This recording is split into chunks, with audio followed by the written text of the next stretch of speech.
अस्सलाम नाजरीन, मैं हूँ आपकी मेज़बान वजिया ज़ारा और आप सब लोग देख रहे हैं H99 न्यूज़। एक बार फिर अहम खबरों के साथ आपकी खिदमत में हाजिर हूँ।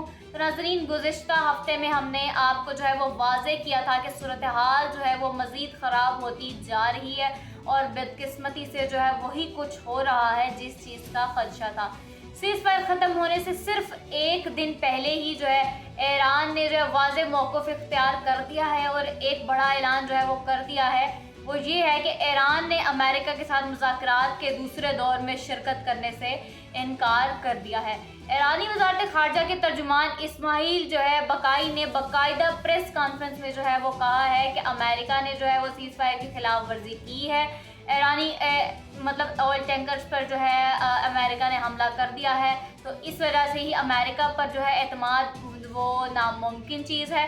मौजूदा हालात में जो मुज़ाकरात बिल्कुल भी मुमकिन नहीं है, तो हम लोग इस दूसरे राउंड में जो है वो शिरकत नहीं करेंगे। तो नाज़रीन, ये एक वाक़या इंतहाई जो है अहम होने जा रहा है, क्योंकि अमेरिका ने जो है वो ख़ुद एतराफ़ किया है कि उसने जो है ईरानी जहाज़ों को जो है निशाना बनाया है और उनके इंजन को तबाह कर दिया है। तो नाज़रीन, ये कार्रवाई जो है अरब समुंदर में ईरान और पाकिस्तान के जो है बिल्कुल करीब करीब की गई है।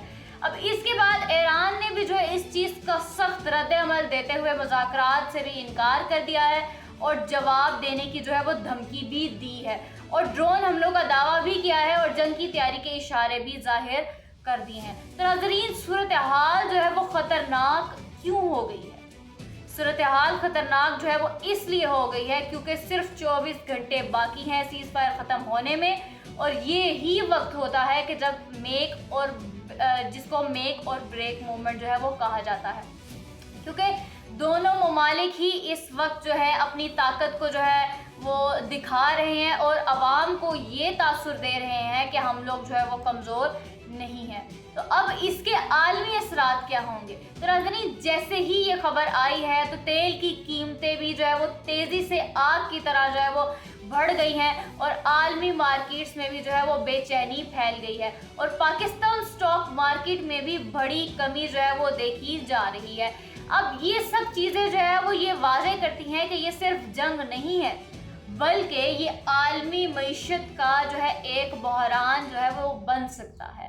अब मज़ीद अहम डेवलपमेंट्स की अगर हम बात करें तो चीन ने भी जो है तशवीश का इजहार किया है और कहा है कि सूरत हाल जो है वो बिल्कुल बहुत ज़्यादा जो है वो नाजुक है, तो जंग बंदी जो है वो दोनों ममालिक के दरमियान जो है ये बरकरार रहनी चाहिए। अब पाकिस्तान के किरदार के मुतालिक अगर हम बात करें तो पाकिस्तान जो है इस वक्त वाहिद मुल्क है जो सालसी जो है किरदार अदा कर रहा है और इस्लामाबाद में जो है होटल्स अभी भी खाली रखे गए हैं और सिक्योरिटी के इंतजामात भी जो है वो उसी तरीके से सख्त ही जारी हैं और मुज़ाकरात के इम्कान जो है वो मुकम्मल तौर पर जो है वो ख़त्म नहीं हुआ। अब अमेरिका के अंदर क्या हो रहा है उसके मुतालिक बात करते हैं। तो नाज़रीन, एक और हैरान कुन जो है रिपोर्ट सामने आई है, वो ये है कि डोनाल्ड ट्रंप जो है अपनी टीम पर जो है वो बहुत ज़्यादा गुस्से में है, क्योंकि डोनाल्ड ट्रंप को ही उनकी जो है अहम मीटिंग से जो है वो बाहर रखा गया और अवामी मकबूलियत जो है वो कम होकर सिर्फ 37% जो है वो रह गई है। यानी कि बाहर जंग हो रही है और अंदर जो है वो सियासी दबाव भी चल रहा है। तो अब अगर हतमी तज्जिए की बात करें तो नाज़रीन, इस वक्त जो है सूरत हाल इंतहाई जो है वो नाजुक है। एक तरफ जंग का ख़तरा है, दूसरी तरफ मुज़ाकरात की आखिरी उम्मीद भी जो है वो चल रही है। सिर्फ चंद घंटे, जी नाज़रीन, सिर्फ चंद घंटों में ही सब कुछ जो है वो बदल सकता है।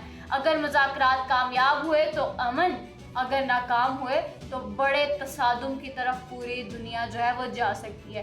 तो नाज़रीन, अगले 24 घंटे जो है वो फैसला करेंगे कि दुनिया अमन की तरफ जाएगी या फिर जंग की तरफ। तो मज़ीद अपडेट्स के लिए हमारे साथ बने रहिएगा। तब तक के लिए मुझे इजाज़त दीजिए। अल्लाह हाफ़िज़।